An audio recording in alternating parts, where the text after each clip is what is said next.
Hello friends, welcome to a new video. So in this video we are going to look into a northeastern state. It's the jewel of the northeast, that is Manipur.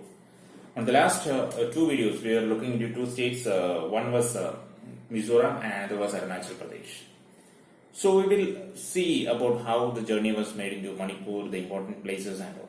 So if you actually reach Guwahati, from there if you take a flight, it will take around hardly 35 minutes to reach Imphal airport. From the Imphal airport, actually you can get good lodging places within the city area itself. I stayed in a hotel called Hotel Yaisina. So I'll tell you the important things about the Manipur and the issues that states are facing and the places where I have visited. So I have visited Imphal, like it's the central of the Manipur. Actually, it's the plain area. Manipur is a place where there is a plain area at the center and surrounded by hills. So in the plain area, we have a group of people known as the Meitei community, M-E-I-T-E-I, Meitei community. They were the earlier ruling groups of the Manipur, right? Because Manipur was a princely state. Under the British paramountcy, it was a princely state. And the surrounding areas, we have the tribal groups. So the Meiteis are mostly Hindus and some Muslims. Yes. The important thing about Manipur is like it is the only state in northeast where there is a considerable population of Muslim community other than in Assam. So they are known as the Meitei Pangal. Okay, they are known as the Meitei Pangal. So that's about the Muslims. That's about the Meiteis. And when you come to the surrounding hills, you have especially two tribes.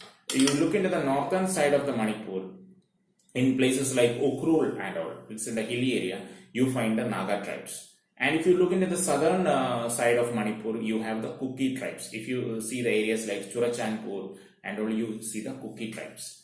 And also, when it comes to the ethnicity, one important thing in Manipur is like, Manipur is a place where you find a considerable amount of Tamil population. So you'll be surprised to know how the Tamils reached Manipur. If you look into the areas like Moreh is the border town between Manipur and the Myanmar border. And the important thing about Moreh is like there is an Indo-Myanmar friendship road in Moreh. And you can actually go into the Myanmar region and come back within the same day itself. You do not need any visa at all. And that is the area where there is a lot of trade as well as a lot of smuggling is going on. When I went Manipur, there were people telling me about some Tamil dons there. Maybe I believe the Kabali should have been shot there, right?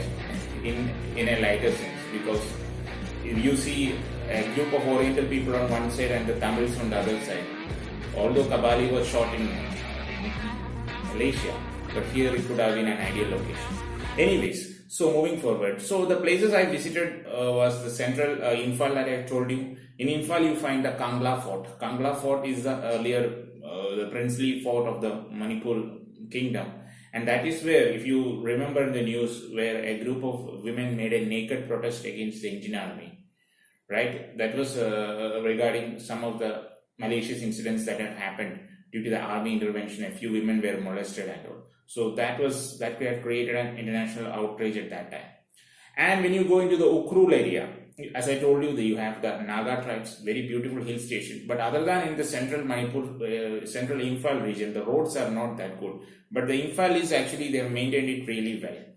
And the important thing about the tribal politics within the state is because what you can see is like the Kukis and the Nagas, they cannot see eye to eye.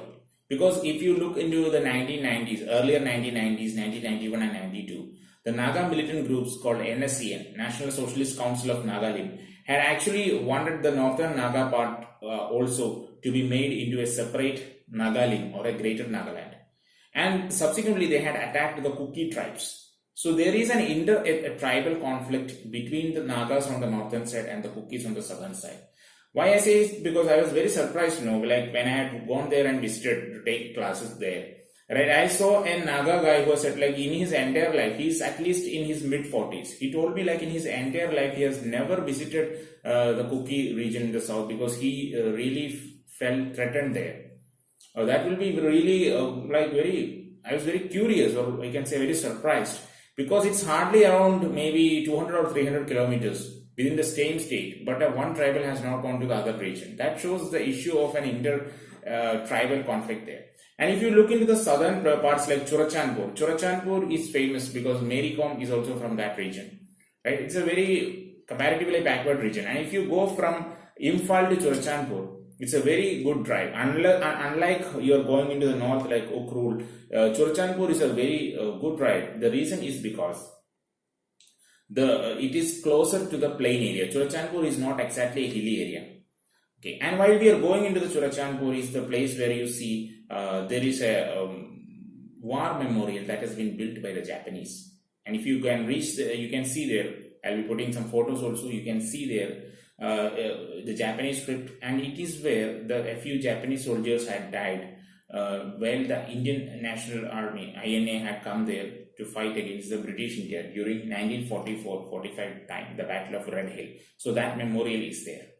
And another important tourist destination that you'll all be looking forward to is the Keibul Lamjao National Park. I had also visited there, so I'll be putting few pics of it. This Keibul Lamjao National Park is a UNESCO World Heritage Site.